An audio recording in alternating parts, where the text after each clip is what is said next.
Is the contract signing simply a matter of paperwork and facts, or is there room to heighten the emotional altitude to further cement the sale and to use this time as an opportunity for celebration? Today on the 5-Minute Sales Training, we're going to look at what happens after the sale is closed, celebrating the sale.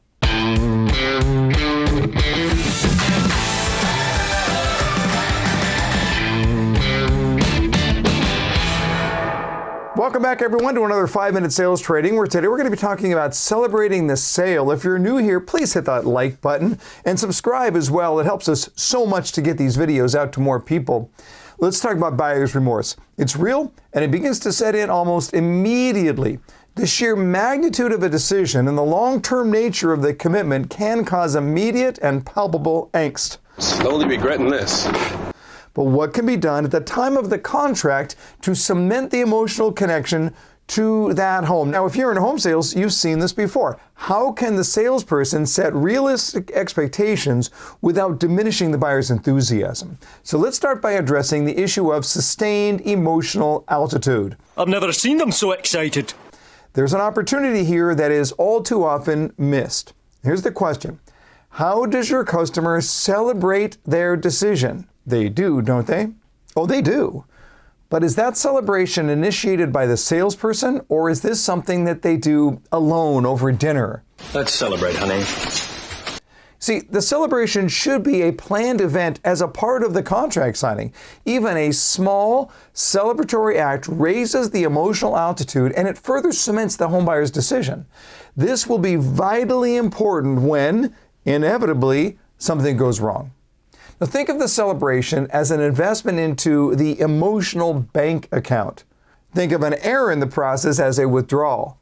You never want to be overdrawn. Here you are, sir. Your account is now overdrawn by $4. We encourage you to brainstorm this with your community team. It might be an introduction and maybe even a round of applause from your teammates.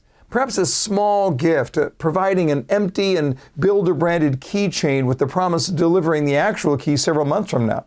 Or a photo of them signing the contract or putting a sold sign on the home site. Whatever you do, make it a moment they'll remember. Cement the sale by cementing the emotion. Now, the next consideration is how to give the customer something of a roadmap of the process. Most homebuyers are clueless as to the specifics on what happens next, but giving them a flyover is going to provide context for all of the details that they're about to hear. Script this out. Rehearse it over and over again. You could say to a customer, "Let me explain the process at just the very high level, and then we can get into some of the details later on. It all starts today with the contract signing. Then we make an appointment to..." You see where we're going. Try to keep this overview down to 90 seconds or so. Too much time means you're sharing too much micro detail. But providing the buyer with a graphic picture of the journey from contract to close all the way through to their customer service experience also helps.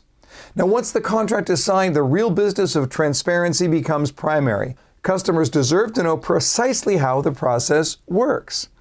Now, this explanation of the journey should have been set up during the pre-contract expectation setting. The buyer should not now be surprised with your honest and more detailed statements about the probability of delays, for example. Honesty is your primary process, and creating trust is the expected result. Now, one more thing. Don't fall into the trap of making promises to impress the buyer. Let your actions impress the buyer. That is a mantra that must be taught to and adopted by everyone in the organization. All right, let me end with a few specific application ideas here. Number one, plan the celebration in advance. Make it fun and memorable. Number two, have a checklist of appropriate and accurate talking points regarding expectations. And number three, have a photo of the buyer's home or home site ready. Ask the buyer to call the children or best friends or significant other via FaceTime while holding up that signed contract and a picture of their new home. Have fun with this. Let your customers enjoy the process. And for more lessons about how you can best serve your customer after the sale is made, be sure to check out From Contract to Close, the new book co-authored by me and Bob Merman. We just launched the book this week, and you can get your copy at shop.jeffshore.com. Until next time, learn more to earn more.